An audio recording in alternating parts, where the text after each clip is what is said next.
Jangan lupa tolong di subscribe dan ketik loncengnya. Terima kasih.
Sudah menyatakan kasih-Mu kepada kami. Tinggal kami menikmati, menghidupi dan mengalirkannya. Ketika kami berdoa percaya terima Yesus, kasih itu sudah memenuhi kami dan kasih itu sempurna, sehingga kami mampu mengasihi karena kami mempunyai kasih itu sendiri. Dan itulah hukum yang terutama terpenting. Semua kami lakukan karena kasih-Mu. Seperti Kau melakukan penyelamatan dan segala sesuatu kepada kami karena kasih-Mu. Dan dengan kasih itulah kami mentaati perintah-perintah-Mu, dan itulah bukti kami mengasihi. Terima kasih Tuhan, dan teruslah berfirman. Kami siap Tuhan, di dalam nama Yesus. Amin. Silakan duduk, Tuhan memberkati. Tahun ini sesuai dengan renungan kebaktian keluarga, tahun ini kita masih belajar pola hidup dalam kerajaan Allah. Tahun yang lalu kita belajar hidup berjalan bersama Allah. Dan kita mau pola kerajaan Allah yang kita hidupi. Haleluya. Haleluya. Next. Ya. Di dalam dunia ini ada dua kerajaan yang sangat menguasai kehidupan di bumi ini. Dan ini yang sedang bekerja, dan salah satu bekerja dalam setiap kehidupan, baik itu pribadi, keluarga, gereja, bahkan di satu bangsa. Kerajaan Allah yang dibawa oleh Yesus, maka dia mengajarkan tentang kerajaan Allah. Yang kedua, kerajaan iblis yang dibawa oleh Lucifer sejak ada dia di muka bumi. Maka kita harus hidup dalam kerajaan Allah. Dan itu berbeda dengan kerajaan di dunia ini. Apa itu kerajaan Allah?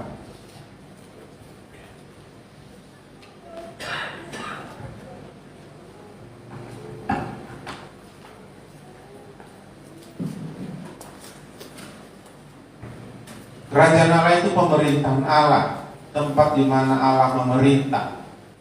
Jadi kalau kita masuk dan hidup dalam kerajaan Allah, berarti Allah atau Tuhan Yesus kita jadikan penguasa tunggal, raja, pemerintah yang memerintah. Dan kita harus mengikutinya, supaya kita jangan disebut pemberontak dalam kerajaan Allah. Dan tidak ada bisa pemberontak dalam kerajaan Allah. Ketika di surga para malaikat memberontak kepada Allah karena keinginannya, maka dia tidak boleh diusir dari sana.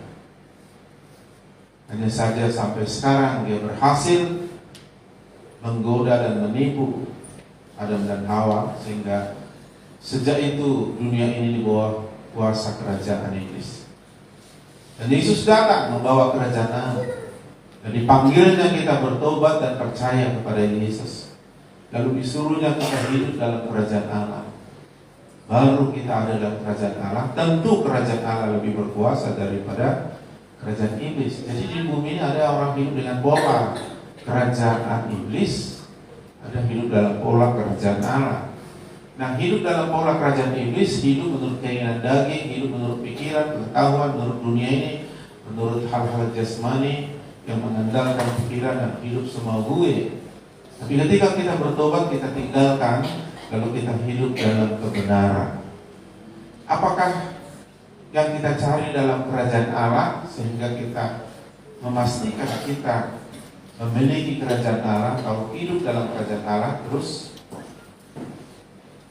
kerajaan Allah itu soal hal-hal rohani, hal-hal surgawi, hal-hal yang dari Allah, bukan hal-hal jasmani duniawi.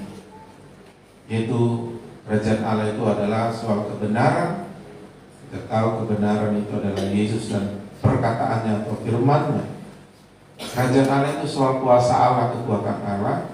Kerajaan Allah itu soal damai sejahtera, sukacita oleh Roh Kudus. Maka kita disuruh dalam doa yang diajarkan oleh Yesus, Matius 6 ayat 10. Terus, datanglah kerajaanmu, jadilah kehendakmu di bumi seperti di surga.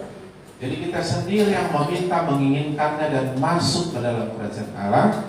Syaratnya hanya dua, yaitu bertobat, artinya kita berbalik dari cara hidup dunia, cara hidup kita biasa, dan berbalik mengikuti, yaitu kebenaran firman, apa yang Tuhan mau. Nah, kalau kerajaan Allah jadi datang atas hidup kita dan kita hidup dalam kerajaan Allah, kita hidup dengan pola kerajaan Allah, maka kehendaknya yang jadi, meskipun kita masih di muka bumi, maka di muka bumi kita bisa mengalami surga seperti surga asli nanti dalam kekekalan, karena kerajaan Allah. Lanjut.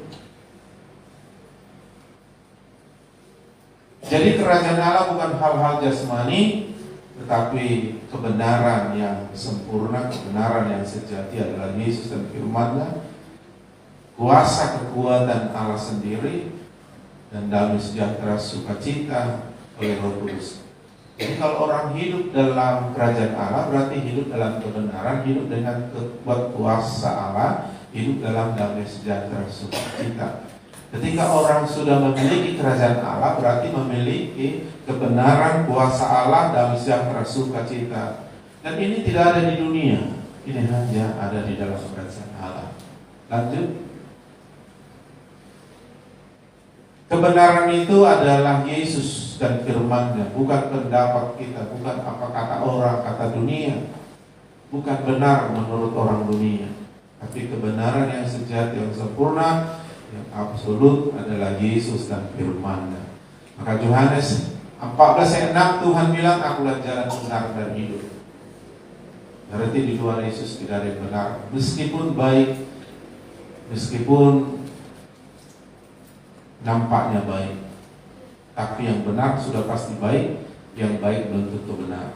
Karena hanya satu kebenaran, yaitu Yesus dan firman-Nya. Yohanes 17 bilang, kuduskanlah mereka dalam kebenaran. Jadi kita dikuduskan dalam kebenaran. Dan apakah kebenaran itu? Firman-Mu adalah kebenaran. Lanjut.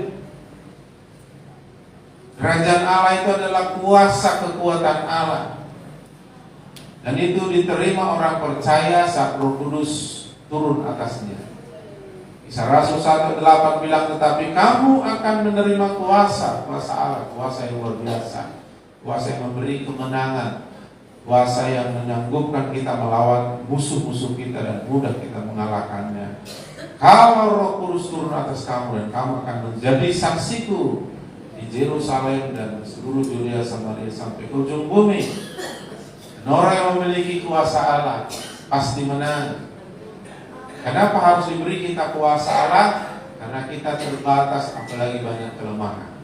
Tapi Mazmur 20 ayat 7 Daud bersaksi tentang kuasa Allah, kekuatan Allah yang diberi kepadanya, yang disebut urapan Allah, ya.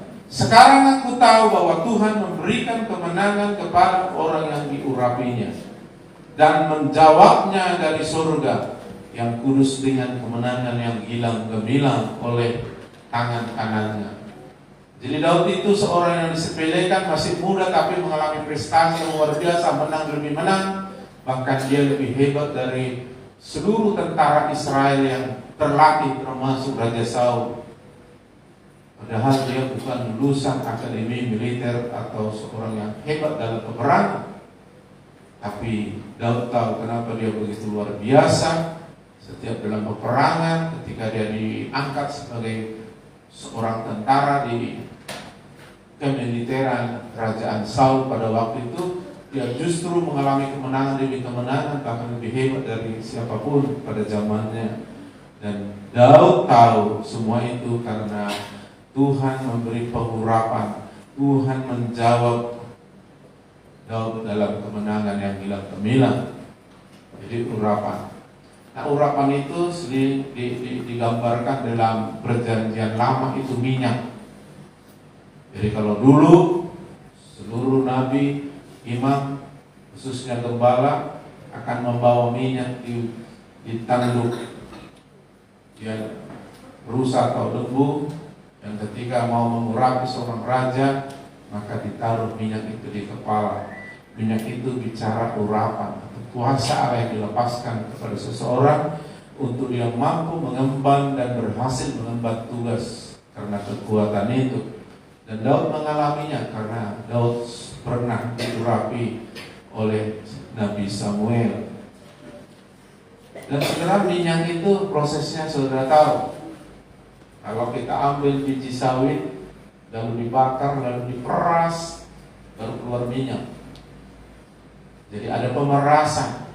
Jadi ketika diperas kedaginganmu, diperas karakter yang lamamu, diperas seluruh hal-hal yang tidak benar dalam dirimu, maka keluar minyak. Itulah urapan. Makanya kalau orang tak mau diperas keinginan ego dan kesombongan dan keinginan dan semua hal-hal, maka dia tidak akan mengeluarkan minyak atau urapan. Nah, seperti itu proses membuat minyak, ya. Jadi kalau saudara tahu ada minyak sawit, itu ada proses sampai diperas dia sampai menjadi apa dia? Seperti tanah. Saya baru-baru ini bawa solid namanya, itu adalah hasil dari biji-biji sawit itu sudah dibakar, digoreng, dibakar rupa, lalu diperas sampai menjadi tanah. Ya, sebenarnya itu adalah biji sawit cangkang yang keras, tapi diperas. Nah, jadi saudara harus mau dimatikan keinginan dagingmu. Hasilnya urapan Allah akan keluar. Haleluya. Terus yang ketiga, damai sejahtera. Sukacita oleh Roh Kudus, bukan oleh dunia, oleh uang, oleh apapun di dunia ini. Itu hanya seperti asap, seperti embun kalau yang dari dunia. Tapi kalau dari Roh Kudus, tidak. Ya, Yesaya 32 ayat 17 dikatakan, di mana ada kebenaran, di situ akan tumbuh damai sejahtera, akibat kebenaran, ketenangan dan ketentraman untuk selama-lamanya. Nah, kata ketentraman, ketenangan itu adalah damai sejahtera. Dan itu terjadi ketika kita hidup dalam pemerintahan Tuhan, kita mau diperintah Tuhan. Kebenaran itu ada dalam seluruh area hidup kita, sehingga menumbuhkan damai sejahtera yang dari Roh Kudus. Yesaya 48 ayat 18 dikatakan, sekiranya engkau memperhatikan perintah-perintahku, maka damai sejahteramu seperti sungai yang tidak pernah kering, dan kebahagiaanmu akan terus melimpah seperti gelombang-gelombang laut yang tidak pernah berhenti. Saking banyaknya kelemahan, kesalahan, saking banyaknya masalah, kalau kita nggak punya kuasa, kalau kita tidak damai sejahtera, maka kita akan hancur rusak. Kita tidak akan bisa maju. Semalam dalam renungan kita dalam tanggal 31 semalam bahwa beban dan dosa itu akan melekat terus dan akan membuat kita tidak bisa bertanding dan tidak akan meraih kemenangan. Tapi orang yang kuat dan memiliki pengurapan, Tuhan menyertai, Tuhan memberi kemenangan yang gilang gemilang. Haleluya. Jadi supaya damai sejahtera ini ada sama kita, itu harus menghadirkan kebenaran, yaitu Yesus, firman Tuhan. Kalau kita mengenal Tuhan berarti mengenal firman. Kalau kita mengenal firman berarti mengenal Tuhan. Kalau kita mentaati firman sama dengan mentaati Tuhan. Karena firman itu adalah Allah sendiri. Haleluya. Jadi sebenarnya apa yang Tuhan sampaikan di ibadah-ibadah kita ini itu sesuatu yang luar biasa. Kalau saudara perhatikan. Tapi kalau nggak kita perhatikan, paling hebat dekat di otak dan akhirnya begitu saja. Tapi firman itu tidak sebatas pengetahuan. Tapi firman itu roh yang menghidupkan. Maka Yesus bilang perkataan itu katakan roh dan hidup. Yang mati pun bisa dihidupkan. Nah itu sebabnya dapatkanlah jawaban yang dari Tuhan ketika firman dilepaskan. Sehingga engkau menang. Dan tanda-tanda hidup kita selaras dengan firman. Tanda-tanda hidup kita ada dalam posisi kerajaan, hidup dalam pola kerajaan. Maka saudaraku, kita akan memiliki kebenaran, memiliki sukacita damai sejahtera, memiliki kekuatan Allah. Nah, bahkan tanda pertama orang hidup dalam kebenaran, orang hidup dalam posisi kerajaan Allah, sedang hidup dalam pola kerajaan Allah adalah damai sejahtera. Haleluya.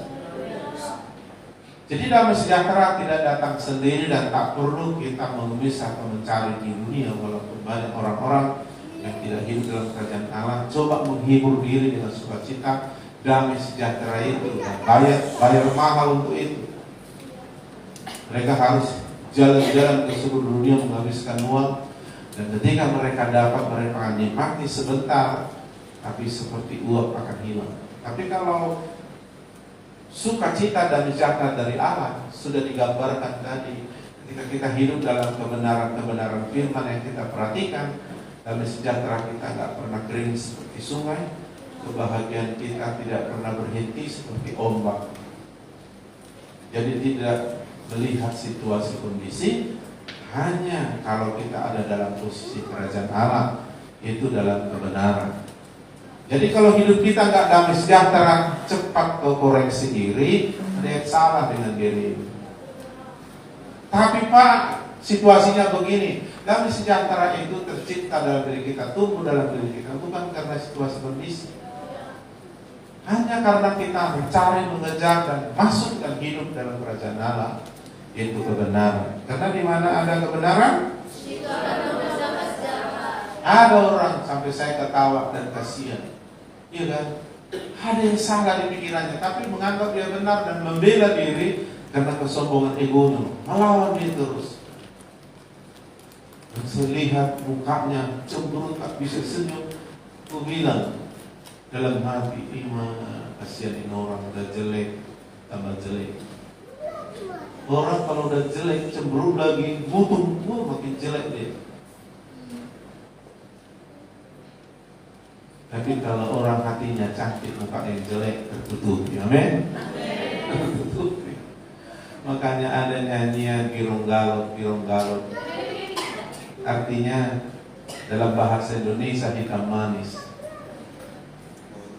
Tapi udah hitam, mutung pula amal. Ya kan? Jadi ada kita memancarkan yang namanya aura. Ya, sesuatu yang dari dalam. Ini udah jelek, mutung lagi. Apalah yang hidup ini, ya kan? Hanya karena dia mempertahankan kebenarannya dan tidak peduli dia dengan kebenaran kerajaan Allah. Dia susah mukanya itu kuliah. Lalu lama-lama kayak begitu, imunnya akan menurun, dia akan cepat sakit. Ya, dalam kerajaan Allah tidak ada penyakit. Karena dalam kerajaan Allah seperti di surga. Nah, kita belum ke surga, kita sudah mengalami surga. Karena Tuhan bawa kerajaannya. Yesus raja, dia di surga, tapi dia sudah bawa di muka bumi. Maka dipanggil kita bertobat, percaya kepada Yesus Tuhan Juru Selamat. Dan ketika kita menjadikan Yesus penguasa tunggal raja, pemerintah hidup kita, maka kita dalam kerajaan Allah, dan itu posisi yang benar. Dan ketika kebenaran itu ada di hati, di pikiran, di mulut, di tindakan, damai sejahtera itu gak usah diundang, dia akan tumbuh. Ibarat ada pepatah Indonesia bilang, di mana ada semut, gak usah kalah undang semut. Semut datang kamu ya, ini ada makanan kan, bikin aja situ, tunggu. Demikian juga, gak usah kalah, Tuhan aku sedih Tuhan. Aduh Tuhan, kayak mana susah kali Tuhan. Gak usah, hadirkan aja kebenaran. Maka damai sejahtera, sukacita akan memenuhimu. Dan itu penting, itu lebih mahal dari uang. Banyak orang banyak uang tapi stres dia. Kayaknya sudah memiliki segala, stres dia. Jadi kerajaan Allah ini segala-galanya. Amin. Kiri kanan. Ada yang nggak buka kerajaan Allah atau masih di luar kerajaan Allah? Nah, kalau memang ada orang senyum dipaksa, senyum pahit namanya. Sebenarnya pahit, tapi untuk mengelabui dia senyum. Itu namanya senyum manis. Nah, yang bagusnya senyum manis. Karena memang manis di hati. Apa yang keluar dari hati. Tapi nggak bisa dibuat-buat. Kekristenan bukan kepalsuan. Bukan di dunia maya, tapi di dunia nyata. Di dunia maya semua orang cantik-cantik diposting fotonya. Lihat aslinya, wah. Jadi jangan suka engkau pamer di dunia maya, aslinya di dunia nyata. Amin. Iya. Oke. Terus bagaimana caranya kita mencari kerajaan Allah? Karena disuruh kita mencari. Karena hanya mencari mendapat. Tindakan iman membuat iman kita menjadi nyata. Iman tanpa perbuatan mati. Jangan harapkan berbuah pohon yang mati. Haleluya. Jadi mencari dahulu kerajaan Allah itu mencari kebenarannya, mencari kekuatannya, mencari damai sejahtera sukacitanya. Bagaimana? Tidak perlu kau harus ke Israel. Kebetulan di situ Yesus lahir. Bukan, tapi lewat ibadah. Karena dalam ibadah 2-3 orang berkumpul, Tuhan hadir. Cari Tuhan dalam ibadah, cari firman dalam ibadah, cari kekuatan Allah dalam ibadahmu, cari damai sejahtera sukacita dalam ibadah. Bukan yang lain, bukan cari kelemahan, kekurangan, apalagi membawa itu kepada gereja. Cari Tuhan dalam kesendirianmu dengan Tuhan, namanya saat teduh. Lakukan ini setiap hari, dan itu lebih utama sebelum kau melakukan aktivitas. Baca renungkan firman supaya Tuhan berbicara, menaruh firman itu. Yang mencari pasti dapat. Dan taruhkan itu memenuhi hati pikiran. Cari kerajaan Allah melalui pujian penyembahan, baik pribadi maupun bersama-sama. Cari Tuhan lewat sarana ini, ibadah, sabda, baca, renungkan firman, memuji, menyembah Tuhan. Kau akan dapat kerajaan Allah. Haleluya. Terus apa yang terjadi jika kerajaan Allah datang atas kita? Hidup kita seperti di surga. Yang kedua, hidup kita tidak tergoyahkan. Saya sudah sampaikan tanggal berapa? 24 keuangan yang dibangun dalam pola kerajaan Allah. Ayo, lakukan ini. Jangan dengar-dengar raja, supaya kau jangan susah karena uang. tapi kau dilayani oleh uang sebagai hamba yang baik dan kau bahagia. Dan kau bisa memuliakan Tuhan dengan uangmu, karena Tuhan memiliki segala sesuatu, dan Dia punya sumber berkat di surga dan di muka bumi ini. Dan ketika Dia memerintahkannya, kau akan menerima. Di dalam kerajaan Allah, dalam semua area tidak tergoyahkan, tidak tergoncangkan. Yang ketiga, ketika kita hidup dalam kerajaan Allah, datang kerajaan Allah dalam diri kita, hidup dalam pola kerajaan Allah, hidup kita akan bertambah meningkat. Cari dahulu kerajaan Allah dan kebenarannya, maka semua baik hal rohani jasmani yang kelihatan tak kelihatan ditambahkan kepadamu. Jadi terus ada pertambahan, tak pernah ada pengurangan. Ada progres, bahkan kelipat ganda.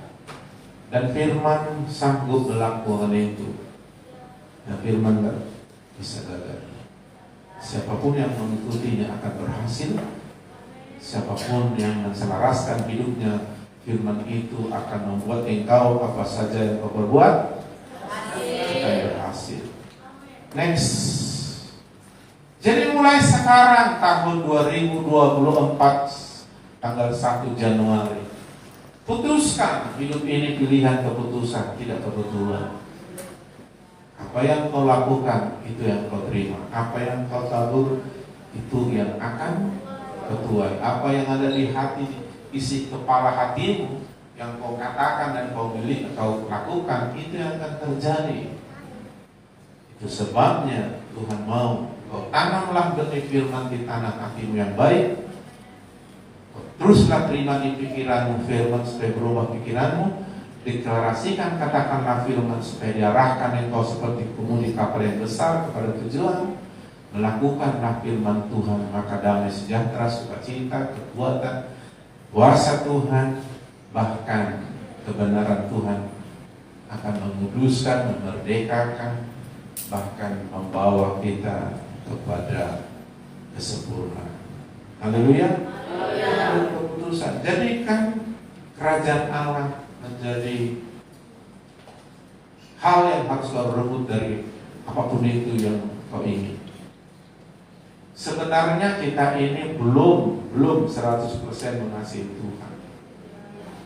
Kenapa saya bilang? Coba seandainya saya umumkan 2 minggu yang lalu, ya, jemaat Tuhan jangan ada yang pulang.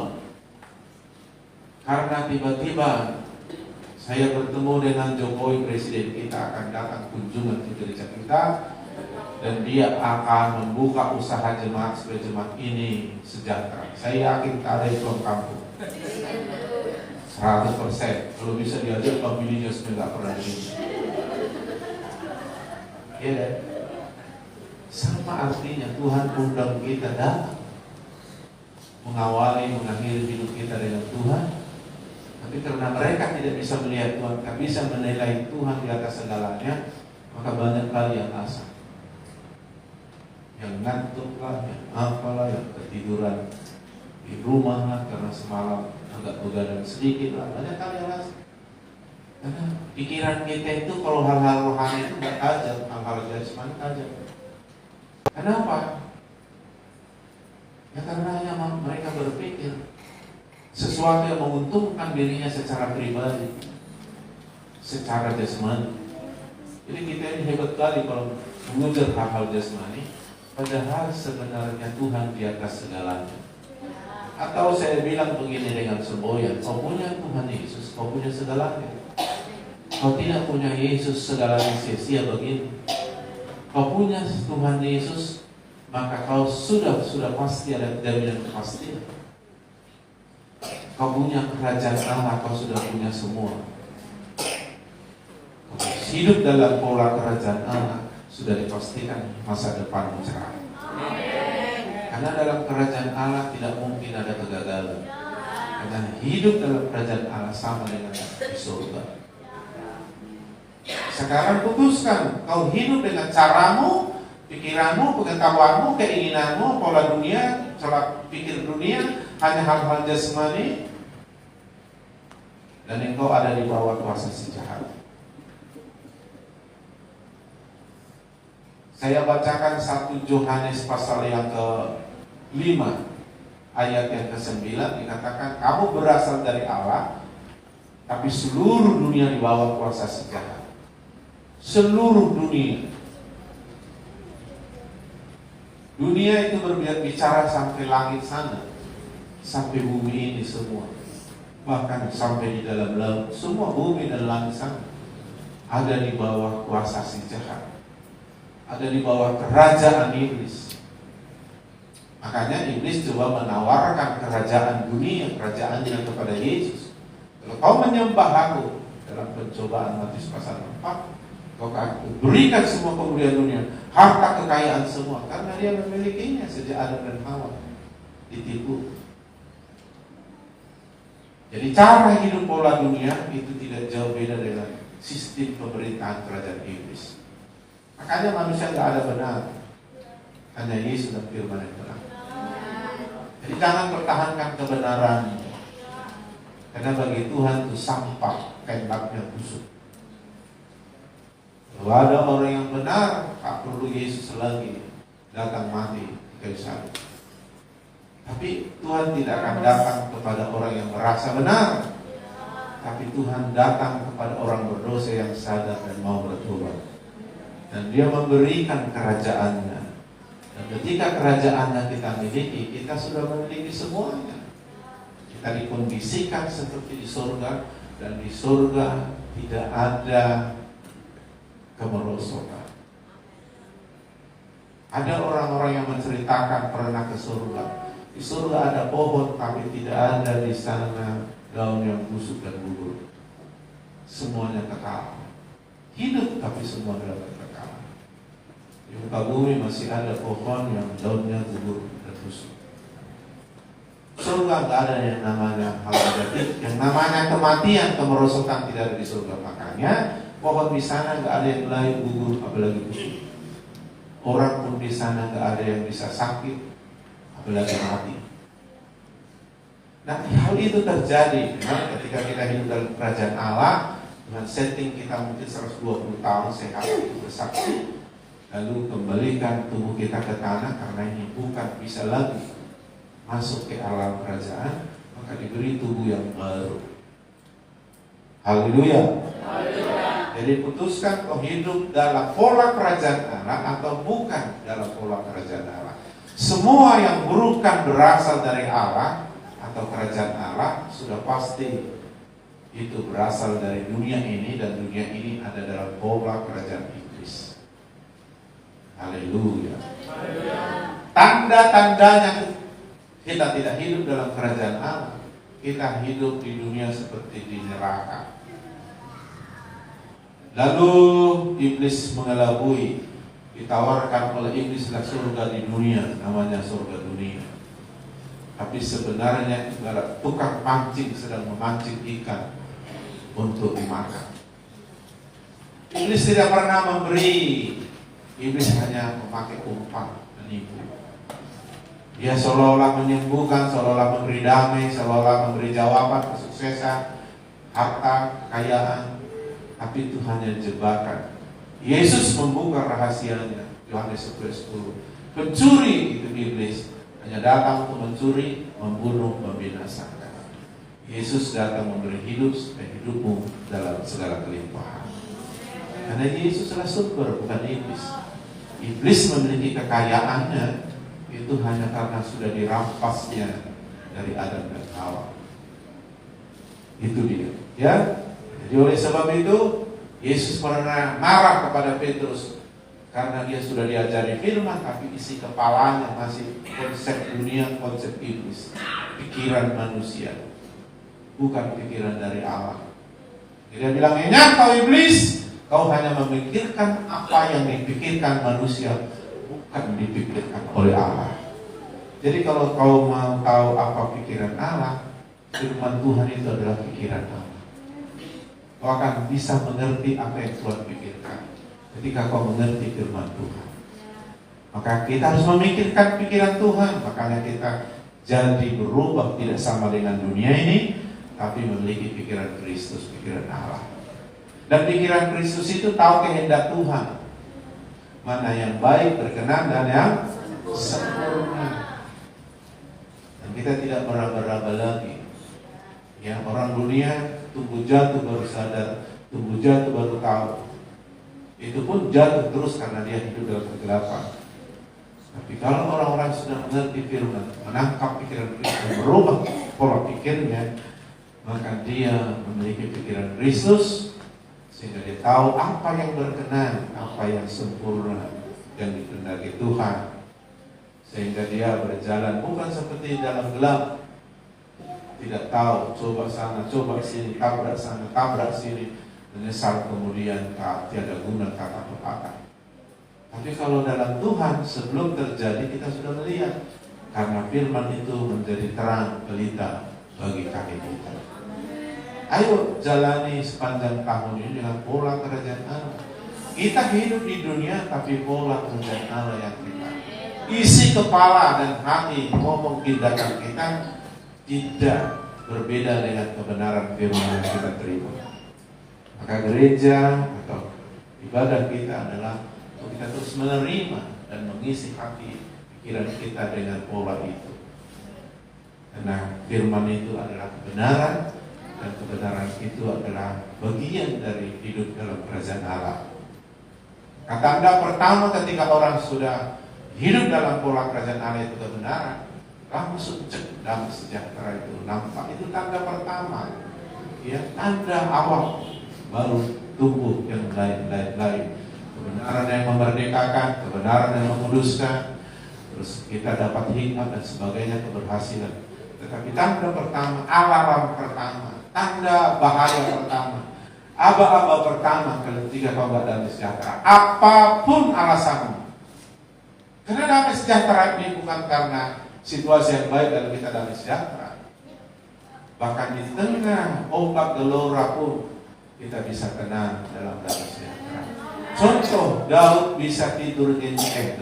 Tuhan Yesus bisa tidur nyenyak di tengah-tengah hantaman badai, dan murid-murid telah kamu ketakutan dan berkata, hampir mati kita Tuhan. Karena Yesus Raja Daud. Dan tidak akan ada apapun itu yang bisa menghilangkan damai sejahtera kita kalau kita ada dalam posisi kebenaran. Saudara tahu, kalau posisi kita dalam kebenaran, maka ketika kita berdoa, maka beginilah jawaban Tuhan. Doa orang benar sangat besar kuasanya. Amin. Ketika kita hidup dalam kebenaran, maka inilah janji Tuhan. Ditaruhnya lah berkat di kepala orang benar, dan berkat itu menjadikan dia kaya, bukan karena susah payah hebatnya. Berkat itu yang menjadikan kaya. Haleluya. Kalau anak-anak yang bukan dalam kerajaan Allah bisa kaya, sebenarnya anak-anak dalam kerajaan Allah jauh lebih kaya. Tuhan pernah bikin satu orang manusia kaya di muka bumi, namanya Raja Salomo. Dan tidak ada yang bisa mengimbangi kekayaan Raja Salomo sampai sekarang. Kalaupun dibilang Bill Gates kaya, tidak sebanding dengan Raja Salomo. Karena kalau Tuhan melakukannya, tidak ada tandingnya. Yang terbaik di dunia itu kalau terbaik di hadapan Allah, jauh bedanya itu. Ketika Tuhan memberi kepintaran kepada manusia, beda dengan orang-orang jenis ber-IQ tinggi di muka bumi. Itu terbukti pada Daniel, Sadrak, Mesak, Abednego, 10 kali lebih pintar dari seluruh dunia. Jadi tak ada tandingan kalau Tuhan kasih. Merebut lain, tak mungkin kau merasa sedang gagal. Siapapun kau, apapun kondisimu, status bagaimana, dari mana kau mulai, baru nol pun kau, tak apa-apa. Kerajaan Allah mengkondisikan kau seperti di surga. Allah di surga tidak melihat ada kegagalan di sana. Haleluya. Jadi kita melatih diri kita untuk hidup seperti di surga dengan menerapkan hidup dalam pola kerajaan Allah. Tuhan sanggup mengubah. Tapi memang kau harus diuji motivasimu. Ketika ada tantangan godaan, akan nampak nanti motivasimu. Nampak sikapmu, nampak aslimu. Kalau kau memang masih pemarah, tapi nampaknya kau seorang ramah, pura-pura baik, maka Tuhan izinkan untuk menyadarkanmu. Diizinkan situasi menekan masalah, keluar marahmu. Memang itulah kehidupan. Semua harus diuji. Kadang-kadang kita tidak sadar, maka Tuhan uji kita. Semua orang bilang, amin Tuhan, aku percaya. Diuji, disuruh kau melakukan. Haleluya.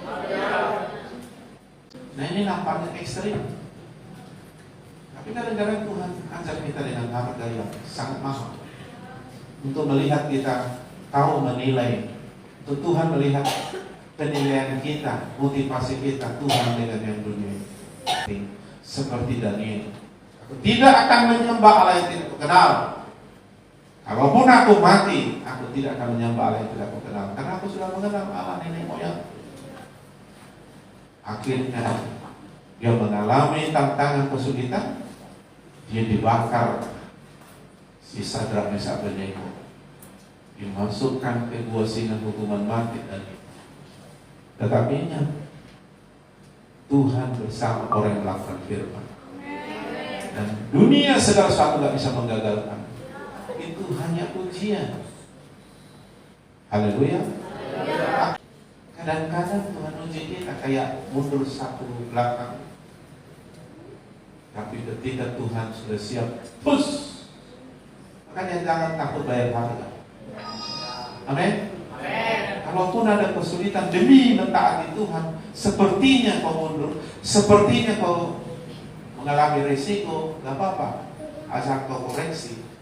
Itu kau lakukan demi mengutamakan Tuhan, karena menghormati dan mengutamakan Tuhan dan kerajaannya, bukan karena malas, bukan karena banyak alasan. Boleh, tapi kau lihat, izinkan Tuhan justru karena melakukan kebenaran jadi difitnah oleh Potifar, di penjara 7 tahun. Sepertinya sia-sia dia yang ikut Tuhan yang 7 tahun dia mendekat di penjara. Sepertinya.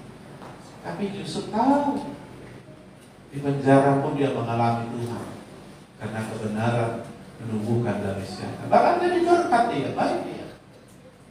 Biasanya orang gagal dan mengeluh dan kecewa, pasti bikin yang jahat, yang salah-salah, marah dan segala macam kan. Tapi Alkitab bilang justru di penjara disukai semua orang, dan bahkan pegawai sivil itu, bahkan semua menyenangi dia sehingga dia menjadi pemimpin di penjara itu. Lalu dia narapidana jadi berkat dia. 7 tahun Tuhan siapkan uji dia, menjadi Perdana Menteri. Kalau kita kan mikirnya, udahlah, sekali-sekali jangan kebaktian. Kebaktian kan bisa tiap hari. Saudara, karena saudara nggak menganggap ketemu dengan Tuhan itu melihat situasi kondisi. Dan Tuhan hadir kalau kita datang beribadah. Tapi kita nggak hadir ketika Tuhan datang dalam ibadah. Pertanyaannya, siapa Tuhan dalam hidup?